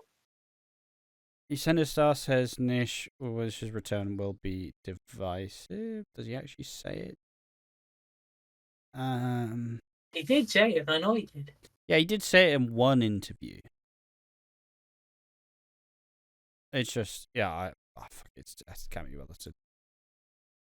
All right, this third article. Does he actually say anything? But yeah, it was 6 or 9 months essentially. So roughly December to February. Yeah, pretty much, which is to be expected. Nah. So yeah, I said it's likely, there's a high percentage he doesn't make it out of this year alive, because even if he does survive, he still needs a heart transplant, and you know, people struggle to get a fucking like kidney transplant like that. Like, sorry boys, it's very unlikely. You only need one kidney to live. Yeah, you can get on with one kidney. Thanks. Yeah, science fell there for you. Suki and Eve celebrate Eve's birthday in style. It is nice. It is nice to see Suki and Eve enjoying themselves. After all this time, it's what we built to. It is nice to see them actually, like, they are very clearly in love.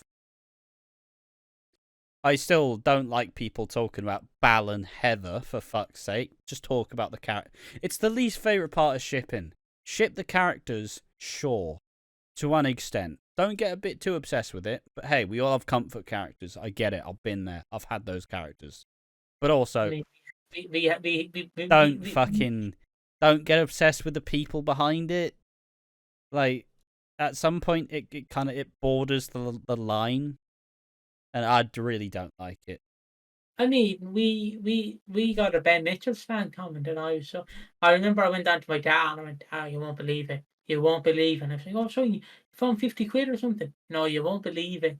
You fucking won't believe it. And I was so giddy. I was like, we got our first hate comment from a Ben Mitchell stan. I just told him to go subscribe to us, so my dad went, well done, sir. And I went, mate, that response was shit. You didn't even make it funny. Because it's a part of the game. It's part of, eventually, when we get enough stupid comments, we're going to do a wanky video where we take the piss out of all the bad comments. But we can't just respond to every comment being like, yeah, cheers, mate. Do you want to subscribe to us? That's just shit. That's just shit banter, isn't it? So, yeah, we are learning on the job is what I'll call it. But again, yeah, it's quite. I'm surprised we didn't get more Ben Mitchell, like angry Ben Mitchell sounds. We've like, it's funny. Obviously about the war. Hmm? I was gonna say, oh no, Grant, that's going on about the war. The way he sat up in the chair, but the thing about the war. I would have expected to have gotten more. We have kind of like beat the horse with a stick, like with a Ben Mitchell comment. But it's still really funny because I used to be a Ben Mitchell stan. Ben Mitchell used to be my favourite character. I don't hate the character. I just don't enjoy where it went in this previous iteration. Like, I don't hate... I like Ben Mitchell. I think he's a great character. I think he's one of Soap's best characters. I just didn't like this previous version of him. It's just very funny. It's like, I used to be a stan. Fucking... It's not... It's It's like, you spit so much hatred about Ben Mitchell and Max Bowden. It's like, I don't think it was his fault. Like, it's not his fault. The writing was not good for the character. It's not his fault. He did a good job. He was a good actor. He just fit a different role than the one I like. Fair point. But if you don't like a character, that means then you want him to burn in hell and rot forever. Because as we know online, just because he did human trafficking does not mean he's a bad person.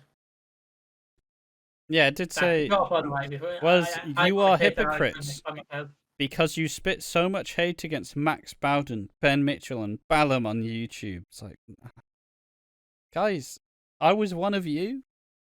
For fuck's sake. It's nuance is often lost on the internet. I will say there probably won't be another me hating on the EastEnders subreddit again for a while there. I got it all out my system there. I needed it though. I was getting so fucked because I feel like there's a duty to cover what people are saying. So I have to do it. But it also means I have to read a shit ton of these comments. And also Piggy just sleeps in the Reddit videos anyway, so yeah, I can't wait for my Piggy hates the Reddit community video. It's gonna be great. It's only about a minute long, and that's it. Yeah. But like, I have nothing to add towards Reddit and shit like that because I don't get involved in it. I just let Ash do it. But then again, when Ash gets wound up by it, I'm like, mate, you chose to read it. I can't. I can't stop you. It's like me reading a news article and then getting upset because they're funding a country I don't like. I'm like, I can't do nothing about it. What am I gonna do? Fucking protest outside the fucking shop? Like, I can't do it. You know what I mean? I'm getting buried on the podcast again. That's our bread and butter. We gotta do it. Are you coming up with fucking ideas for videos? I don't fucking think so. So fucking no, your bread's fucking buttered.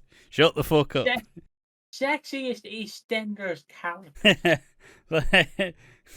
Like it's a not so secret thing. We're not doing the Reddit videos because we're fucking just love the EastEnders subreddit. Doing it because it's the most interesting topics.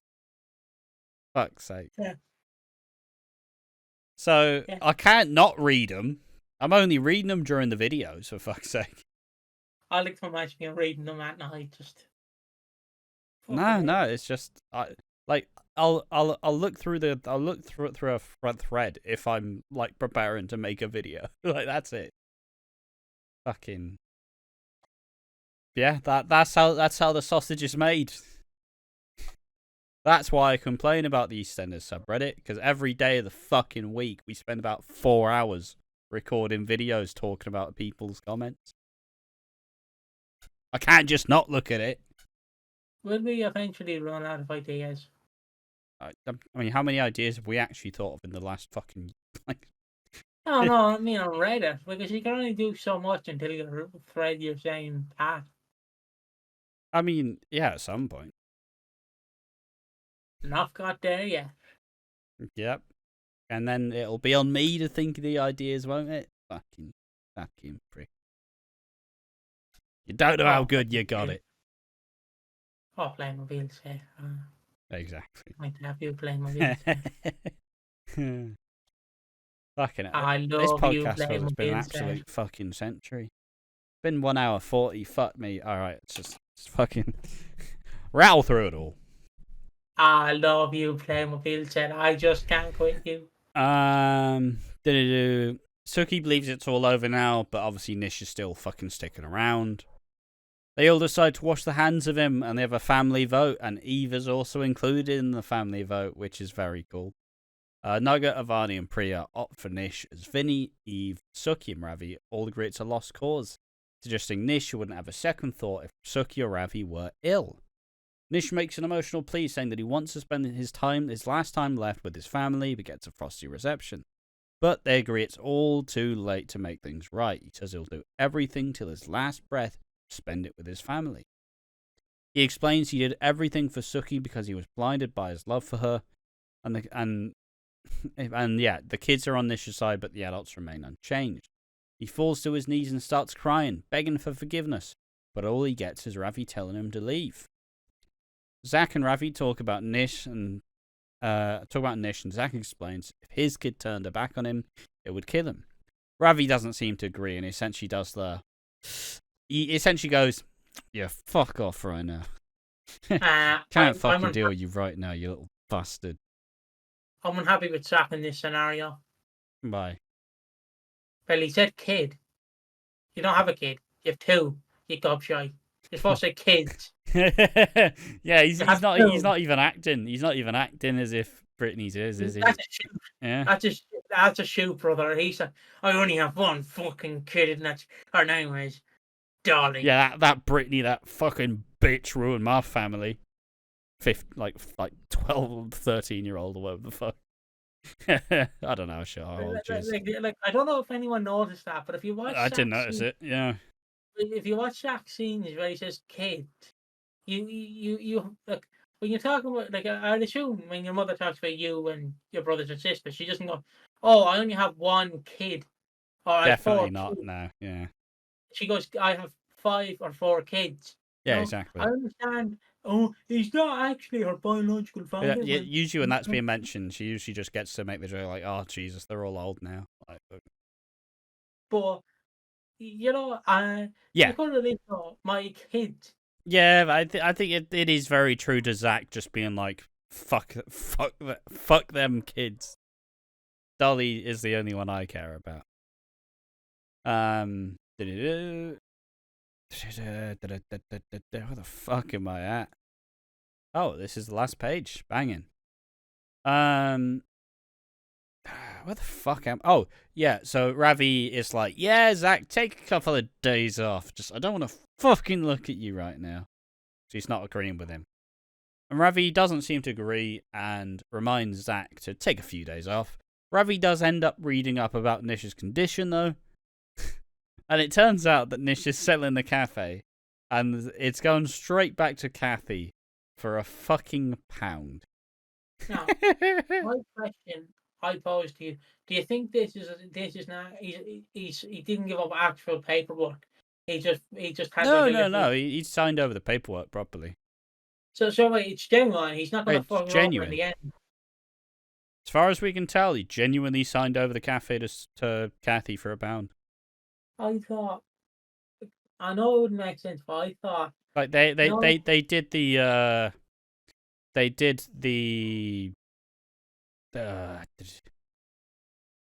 fucking hell.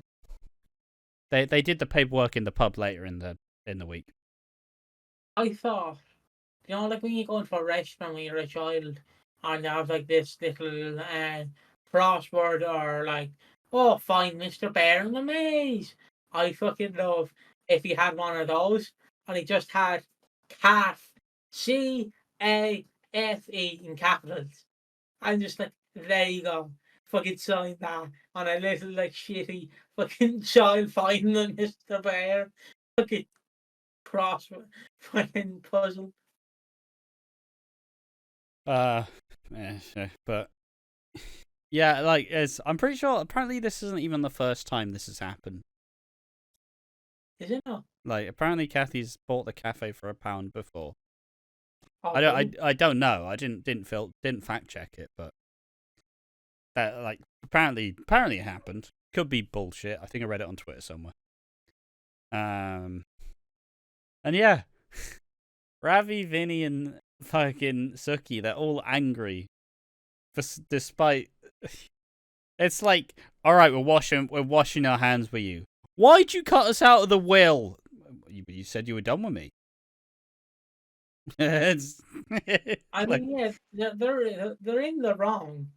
Like, if I buy chocolate ice cream for you because you want a chocolate ice cream, me, after I want a strawberry, I read the text and it clearly says, "Yo, home slice, buy me chocolate ice cream, kissy face, H, brother."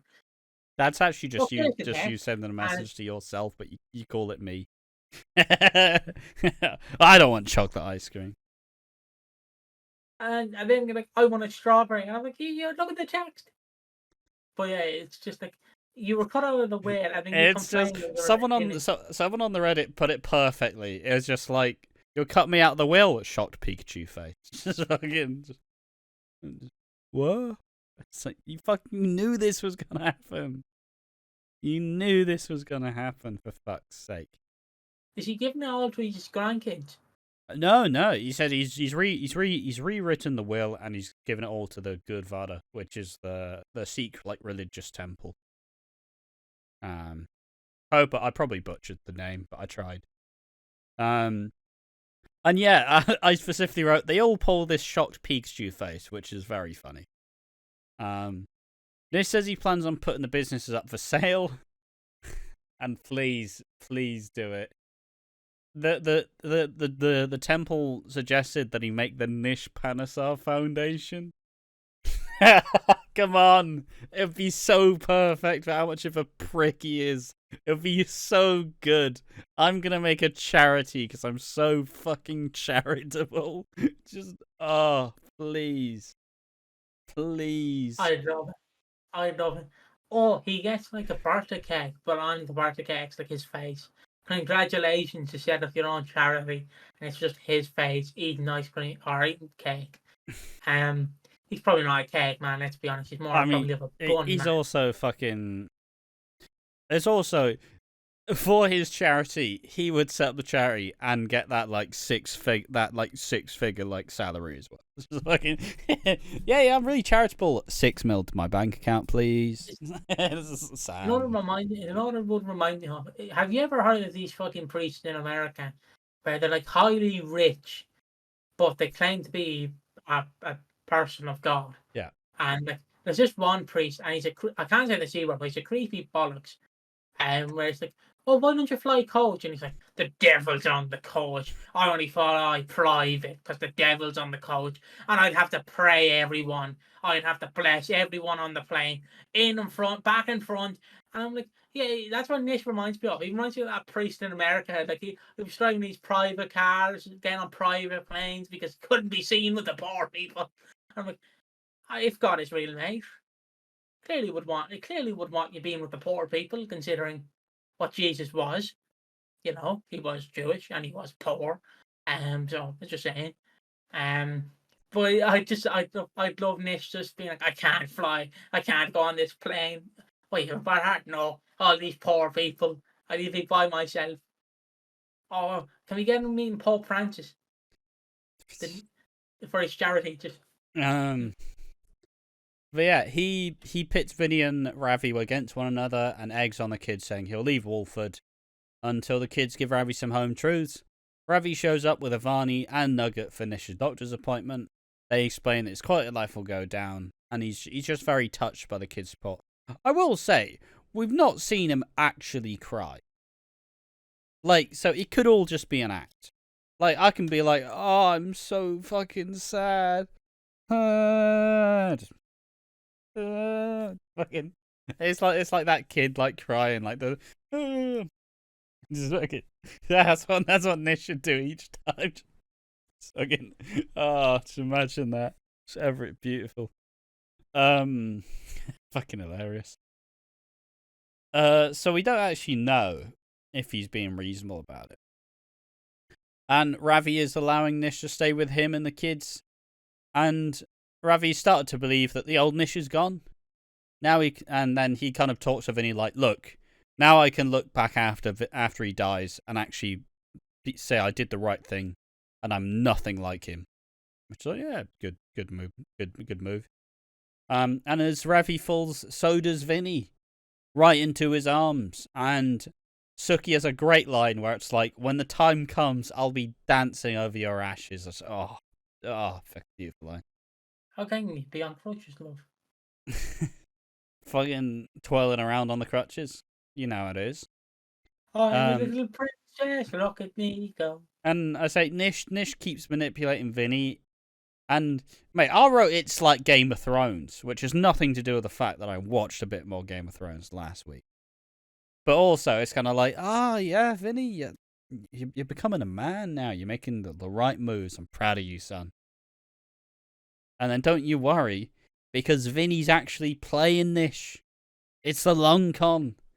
Vinny and Suki are bloody doing it, as they plan on getting back all the businesses, and Suki just gets to do the very smug, I'm proud of myself, like, yeah, we're gonna fucking ruin him. Finney's dying. Huh? Finney's dying, isn't he? I don't know. Why? Why do you reckon he's dying?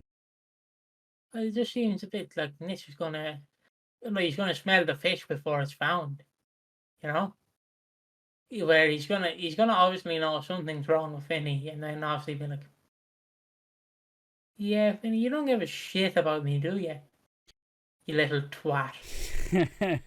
Like, you know what I mean? I don't think so. I've already said that Vinny was gonna die about like 6 months ago, so I've given up at this point. You know, he's gonna stay on the show forever. We all make predictions. But yeah, there we are. That is the week for EastEnders. How'd you rate the week, mate? It was a good week. I sometimes it's a bit of a slow. Oh no. It's been a long one. It's been a long one, guys. Fucking fine. What? No, I just immediately like, oh, what do you think of the week? Just fucking. But a long day at work, boys. Long day at work. Digging myself a grave. I my thoughts on the week is it's pretty good. I like the week. It's sometimes it's a bit of a struggle to get through, but I honestly don't mind. The minute Wednesday comes, I'm like, oh yeah, this will be fun. It's a bit of a slog. I know I actually just watch it daily, but I prefer like 3 episodes than 1 episode. Yeah, but I you know don't I though, do you? You complain all the fucking time. I do, yeah. I Oh, complain. it's such but, a fucking slog. Watch it one by one, so it's less of a chore. No, I'm not fucking doing that. So what do you mean I could change the approach? It was like when we used to do it, where it's like, I'm gonna wait till Thursday. I'm gonna watch them all Thursday morning, and then we'd record the podcast at like 9 because you're like, oh, I'm just gonna go on a walk, and I'm gonna go on a 4-hour walk. I'm gonna watch it when I get back, and then it's like, oh, you're back. I've watched 1 episode. It's like, oh, fucking hell. All I'll say is don't make. The reason why, obviously, I'm not. Obviously, you're gonna do whatever the fuck you want. I'm saying this just because, like, it is supposed to be fun to watch it, and it's very hard for it to be fun if you're looking at the clock at like 10 on a fucking Wednesday. Like, oh fucking hell. Yeah, I've run out of time. A week's over. Gotta watch 3 hours. Or no, 1 hour 30. Oh yeah. Yeah, but I honestly don't mind. But it is my right to complain if I want to complain. If you can complain on this channel, but I'm not allowed. But I'm not allowed to complain about the fucking having to read Reddit threads. There you go. It's all coming out now. Oh, I'm sorry, Master. I'm sorry. It's all self-inflicted. Some say we're all hypocrites, really. Yeah. You're not allowed to fucking complain. I want to complain. All right, mate. I see you. But I again, this week was fun. I'm excited to see where. I like how I spoiled it. It's not even that big a fucking tangent, is it? Huh? I added like 3 minutes onto you saying, yeah, it's decent. I enjoyed the week. I can't wait to see where Nish goes. Honestly, I would have him manipulate the entire family, except for Eve, because there's a scene, I don't know if you caught it, where he goes, "There's only 6 of you. How did it get 3, 4?" And Eve's just sat in the background like, "Hello." I'm like, Eve, fuck off. This is Nish's house. Yeah, you out. can see him see that she's there, and you see internally. So, just like the fucking guts theme. You won't get that reference. Some people might in the comments, but the like sorrow, the fucking like fucking crying. Internally, he was fuming. But it will be fun. It will be fun to see where everything goes. We're setting up the summertime for all the summer storylines because it's the summer, guys. The biggest party of the summer is the summer. Played a video, scared the life out of me. Fucking hell. Don't know why it's the loudest thing known to fucking man. Jesus Christ. It's the biggest party of the summer, which is the biggest party of the summer. So get excited, get pumped. I just can't wait to do the awards. Ash just going to say we're not doing the awards because we're an hour 54 in. No, we can I do the want to go awards. home. I want to go home, Piggy. You are in your home. You will do the awards and you will fucking like it. No, I'm And just you'll have- smelling food downstairs, and the fat person inside me start smelling all the fucking herbs and spices, paprika. What? Carry on. Your thoughts on the week? Oh, yeah, it's good fun. Honestly, there hasn't been a hard week to get through for me in months. Like, the show's in a really cool place. I'm enjoying the rotation of the cast. It's me just ticking off all the Reddit's complaints. I love Elaine. It's just, I enjoy the Cindy, Elaine, George love triangle. I know it's controversial. The only bit I didn't really care about was the Harvey stuff, but I mean, it's Harvey, you know. At least.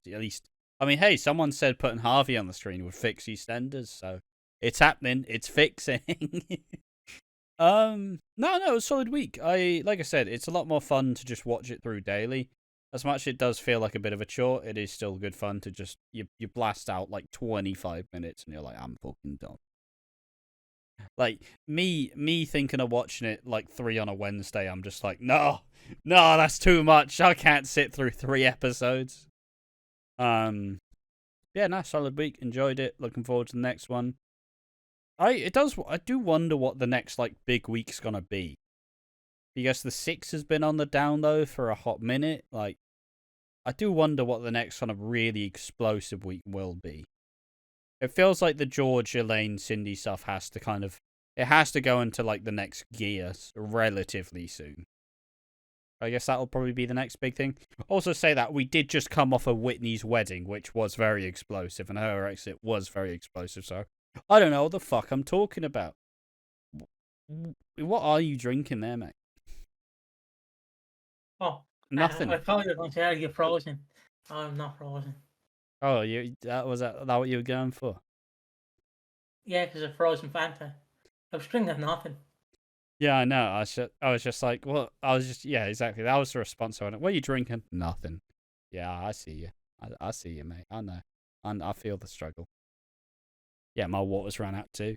But yeah, decent week. All in all, it's been a very long podcast. Hope people have enjoyed it. We've had a lot of dumb, silly bits. We've had a lot of long-winded bits. So fucking, yeah, it's the podcast. Let's do the awards. First up, the Keanu Taylor Award of Excellence. I'm going to say Zach's temper. I'm going to say like, Nish's heart. It was like a fucking... No. It was like it's like a rage mechanic in a video game, where Zach gets like something that he wasn't expecting. What the fuck do you mean? It's like, Zach, this isn't even you. What the fuck do you fucking mean? It's like, fucking Jesus Christ. If I have to go for something wooden, I'd go for selling the cafe for £1. Mate, your EastEnders is so unrealistic. It's like, well, yeah, come on. You would never get a cafe in London for £1. Someone's taking the piss. It's fucking... There we are. It's classic. There we are. Yeah, anything to add? No, what's next? Underrated. Oh, my barber. Very true. He's underrated. My fucking scalp. No. Underrated character. Just gonna say Big Mo. Just love her. Always need more. Always fun to see her. No, I'm gonna say Harvey. I respect, as someone who was never good at making friends, I respect Harvey's struggles. Yeah. And who needs slapping down? Nish's heart. Cindy. Okay. Yeah, fair enough. I mean, I love it though. I fucking love it. Fucking Lauren, why are you such a prick fucking getting involved in someone else's relationship. How fucking dare you? And then Lauren's just like, sorry. So who the fuck do you think you are? Oh, no, wouldn't. The slap that Cindy fucking got given. Absolute cute. But yeah, Cindy does need slapping down. So I'll give a run through of the awards. The who needs slapping down for me is Nish's heart. Slapping down for Ash is Cindy's face. Kathy slapped to Cindy. Is it? Yeah, roughly. Underrated is Harvey for Ash and my barber. Look at my barber. Yeah. And most wooden for me is selling the cat for £1. And for Ash, it is Sax Temper. So that's it. Our first ever 2-hour podcast.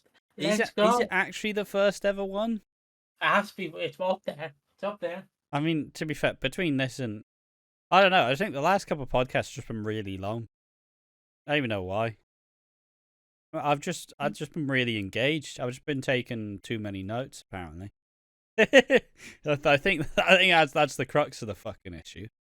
But I hope people enjoy it. This has been the Watching Walford podcast, episode 74, the first with a new haircut and Piggy's PC.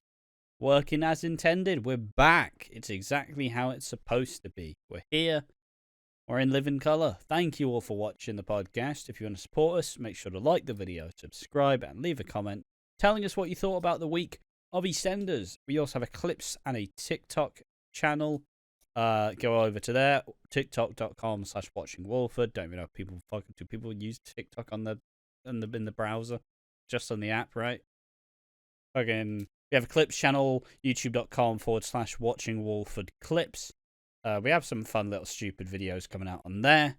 And if you want to join in on the conversation, we do have a Discord channel if you would like to join in.